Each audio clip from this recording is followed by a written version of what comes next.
In the months since Joe Biden's presidential election win, Pennsylvania has been one of the most active states in the country when it comes to voting proposals. A Fox 43 legislative review shows 26 bills have been introduced in the last 3 months that would change Pennsylvania's election code. These range from allowing for early in-person voting to extending deadlines to creating voter ID laws. It's a solution in search of a problem. I mean, most of the things they're talking about have absolutely, there's almost no, if at all, sort of evidence of any sort of widespread problems. ACLU Legislative Director Liz Randall says she has a particularly close watch on a pair of bills which would eliminate mail-in voting altogether. I'm convinced that we need to now look at hitting the reset button on how Act 77 has been implemented. Senator Joe Pittman was one of the 173 Republicans statewide who voted in favor of no-excuse absentee voting in 2019.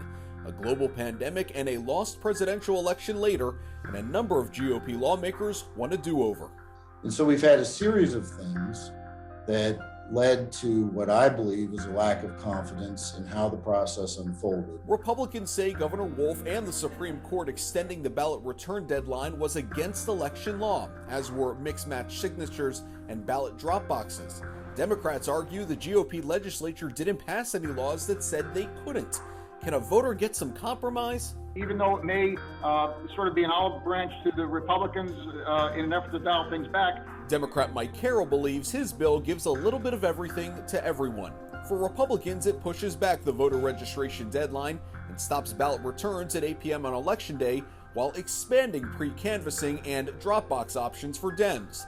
It also eliminates those pesky secrecy envelopes. Because of the inability to reach a compromise in Harrisburg, nothing happened, and the counties were forced to be counting ballots, 2 or 3 days after the election. This bill is an effort to try and prevent inaction, and I fear inaction. And of course, like most legislation, at least for another year and a half, Democrats hold the ace. Governor Tom Wolf has already said he would likely veto bills which limit voting access. With your Fox 43 Capitol Beat, I'm Matt Maisel.